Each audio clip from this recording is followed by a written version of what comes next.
de s'inscrire dans les caps fixés par un homme. J'ai nommé le colonel Assimi Goïta, président de la transition, chef de l'État, qui aujourd'hui, on n'a pas besoin de le dire, ça se vit, ça se sent. Il fait la fierté des Maliens, il fait aussi la fierté de l'Afrique. Il mérite que l'on dise cela parce que c'est les actes qui parlent en faveur de l'homme. Nous avons vu les décisions courageuses, dignes d'un État souverain, à la tête duquel se trouve un homme aussi qui incarne sa souveraineté et qui incarne le courage dont on a besoin. Depuis 1960 jusqu'à aujourd'hui, c'est de ce courage qu'on avait besoin. Ce n'est pas des jolis textes qui nous ont manqué, nous des jolis projets, nous des jolis programmes, nous des jolis discours.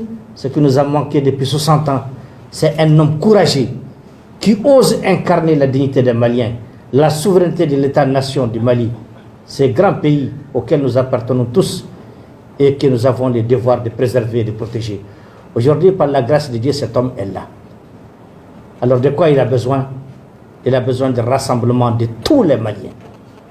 De tous les Maliens, de tous bords confondus. Et c'est ça la raison d'être de l'Alliance pour la refondation du Mali. C'est le renouvellement d'une certaine opinion nationale et internationale dans le cadre du schéma politique. Pour que désormais, les ambitions maliennes, les vraies ambitions maliennes, soient préservées, protégées, sécurisées et qu'elles suivent vraiment un chemin rassurant. Nous avons deux grands défis majeurs pour lesquels nous nous préparons déjà. Comme j'ai l'habitude de le dire, il y a des gens, certains malins, dès que vous dites certaines choses, ils disent qu'ils ont déjà commencé la campagne. Vous savez, la transition finit dans 15 mois. 15 mois, c'est demain.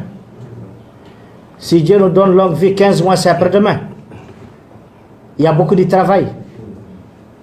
Alors, on n'a pas le temps de nous distraire, ni de dormir. L'air est à l'information, à la communication, au rassemblement, à la sensibilisation. C'est ça que nous faisons, pour que l'ensemble des Maliens comprennent quel est le cap fixé, quel est le chemin, et que sans aucune ambiguïté qu'ils soient rassurés dans les choix à faire.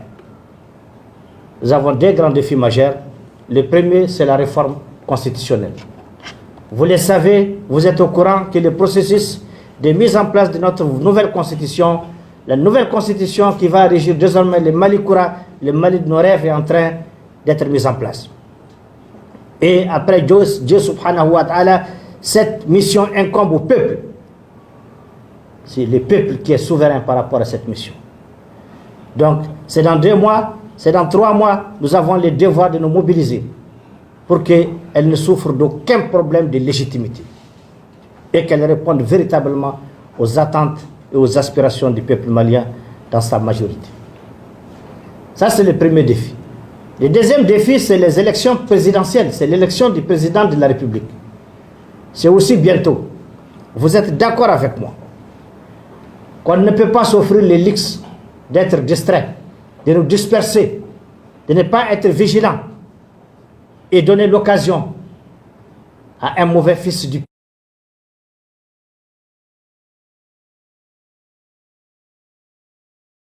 On ne peut pas s'offrir ce luxe dangereux de permettre cela. C'est pourquoi il faut ces rassemblements, il faut cette veille, il faut cette mobilisation autour non seulement du succès des actions de la transition, mais aussi autour de la pérennité de ce qu'on va mettre en place dans cette transition. En parlant de pérennité, je vous donne un exemple. Aujourd'hui, vous êtes fiers de notre armée nationale, sa montée en puissance, les avions, les hélicoptères, les MiG, les armes, tout ça. Mais imaginez demain si ce pays se retrouve, pendant qu'on n'est pas encore sorti des questions d'insécurité, se retrouve entre les mains d'un moins courageux, un fils du pays non courageux, ou seulement un mauvais fils du pays. Tout cet équipement risque même de ne même pas avoir des pièces de rechange. Risque de ne même pas avoir du carburant pour survoler ou sécuriser. Parce que tout simplement, il faut un homme conscient des enjeux et qui porte véritablement le Mali dans son cœur et qui a le courage de s'assumer. Comme j'ai l'habitude de le dire, la question du Mali aujourd'hui a dépassé le stade du partage du gâteau. C'est une question de sacrifice. C'est une question de sacrifice. Ça a dépassé le stade de partage des gâteaux. C'est une question de sacrifice. Alors il faut les hommes qui acceptent se sacrifier. Et c'est ce que Assimi fait tous les jours. C'est ce que ses compagnons font tous les jours. C'est ce que nous faisons tous les jours. C'est le sacrifice pour le Mali. Naturellement, entre ces deux grands défis, il y a des défis. Les législatives, les consulaires, les municipalités. Mais on ne va pas aussi être distrait par rapport à ces défis. L'Alliance pour la refondation du Mali se fait le devoir de solidarité envers tous ses membres, tous ses militants, par rapport aussi à leurs ambitions individuelles et collectives. Ça, c'est un devoir de solidarité, parce qu'à tous les niveaux, il faut les hommes qu'il faut à la place qu'il faut. Vous allez constater que je ne ferai pas un discours pour dire que l'AREMA va apporter de l'eau, des forages, des SESCOM, des routes. Non, je ne le ferai pas. On a dépassé ces caps-là. Ça, c'était les discours qui endormissaient les populations. Lorsqu'on aura mis en place l'homme qui porte le Mali dans son cœur, qui porte les soucis des Maliens dans leur cœur, qui incarne la souveraineté dont nous rêvons, on n'a pas besoin de lui dire de nous faire de l'eau ou de nous donner à manger. Déjà, Assimi les fait, on ne lui a rien demandé. Il sait que c'est son devoir.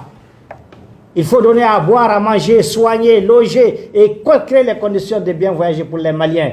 Un fils digne de ce pays, quand il est à la tête, on n'a pas besoin de lui dire. Il sait ce que veulent les Maliens, parce que tout le Mali devient pour lui sa famille. Il va regarder le Mali comme il regarde sa famille. Donc nous ne ferons pas ce discours. On va amener ça, on va faire ça. Non, non, non. Il faut les hommes qu'il faut, à la place qu'il faut, qui ont pitié de ce pays, de ce Mali. Ils le feront sans qu'on le demande, parce qu'ils savent de quoi vous avez besoin. Ainsi, permettez-moi au nom de mes collègues, les honorables autour de moi, l'honorable Dambélé, Aïcha et tous les autres, de vous souhaiter la chaleureuse bienvenue. Vous êtes chez vous. Aujourd'hui, nous allons signer un protocole